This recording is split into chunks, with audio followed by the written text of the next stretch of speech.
Suicide is the act of intentionally causing one's own death. It is a serious public health concern and a leading cause of death globally.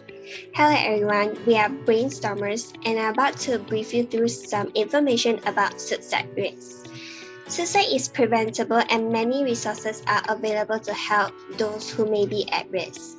Risk factors for suicides include mental health disorders, substance abuse, a history of trauma or abuse, and a family history of suicide.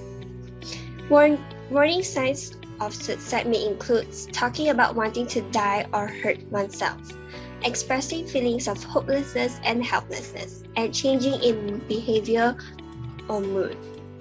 If you or someone you know is in this crisis, it is important to seek help immediately. Suicide is a significant concern among students as it is the second leading cause of death among individuals aged between 15 to 24. There are a variety of factors that can contribute to suicide risk in students, including academic stress, bullying, relationship problems, and mental health issues such as depression or anxiety. It is important for schools, universities, and other educational institutions to have policies and programs in place to address the issues of suicide among students. This may include providing mental health support and resources, implementing anti-bullying measures, and training staff to recognize the signs of suicide risk. Additionally, parents, teachers, and other individuals who interact with students should be aware of signs of suicide risk and know how to respond if they suspect a student may be at risk. And now I'll pass it to Hassan. For our project, we chose to carry out a survey among peers who are similar age in order to know more about the thoughts regarding youth suicide.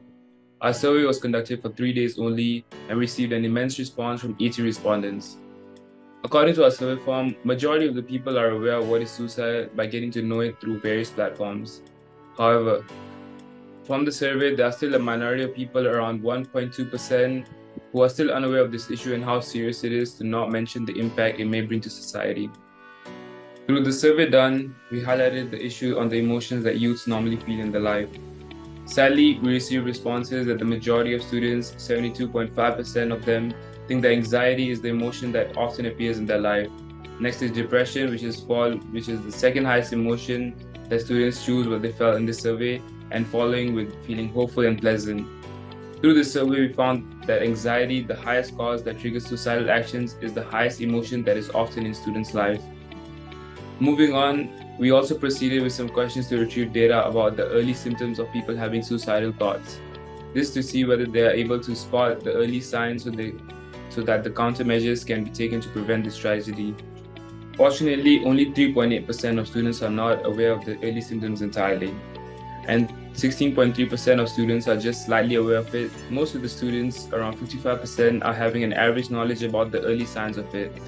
Besides, 18.8% of students do have a little more knowledge and are capable of identifying it, while 6.3% of students are fully aware of the symptoms.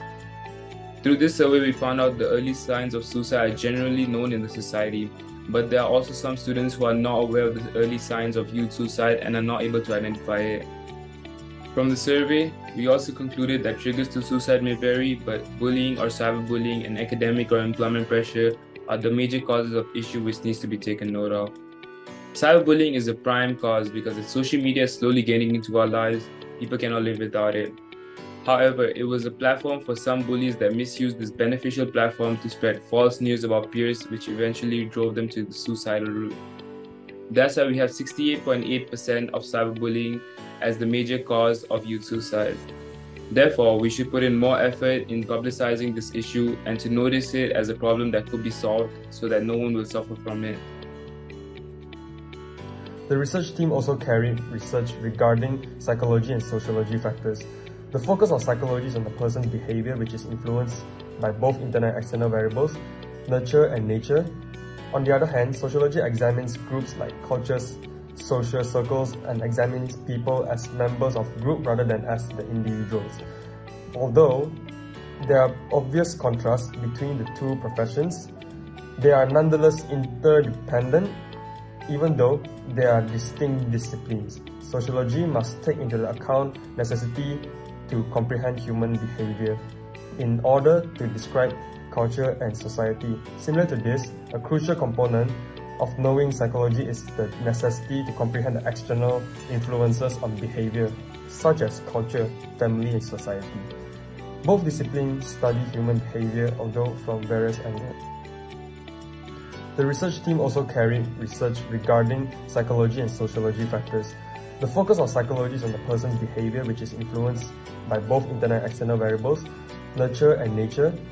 On the other hand, sociology examines groups like cultures, social circles, and examines people as members of group rather than as the individuals. Although there are obvious contrasts between the two professions, they are nonetheless interdependent, even though they are distinct disciplines. Sociology must take into account necessity to comprehend human behavior in order to describe culture and society. Similar to this, a crucial component of knowing psychology is the necessity to comprehend the external influences on behavior, such as culture, family, and society. Both disciplines study human behavior, although from various angles.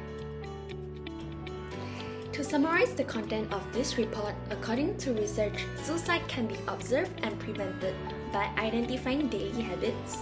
Raising mental awareness could increase people's alertness towards its surrounding, where individuals' cognitive thoughts and behavior are shared with friends and family to easily identify the root problem of suicidal thoughts. We understand that sociology and psychology plays a major impact on society, the economy, and one's state of mind. As the suicidal rate increases, it may turn our society into a negative externalities outcome where the influence of one factor could change the reaction of the bystander into negative outcomes, such as decreasing in the country's or society happiness index, or decreases the employment rate at a constant exponential scale. To assist in rectifying the cognitive behavior of individuals, therapy could help individuals to promote mental and psychological well-being. By consulting through a professional psychologist, various therapies such as CBT, cognitive behavioral therapy, hypnotherapy, talking therapy, and so forth can be effective in improving mental well-being. So coming to an end of the video, I would like to represent my team into urging each and everyone watching our video right now to be aware and take note on the symptoms of suicidal actions of yourself, friends, and family. The causes of the action may vary among people, but most of this will result in the same mental state condition, and as long as more attention is paid into, we together can help stop this matter. That's all from us, and thank you for being our audience. That's it, and goodbye.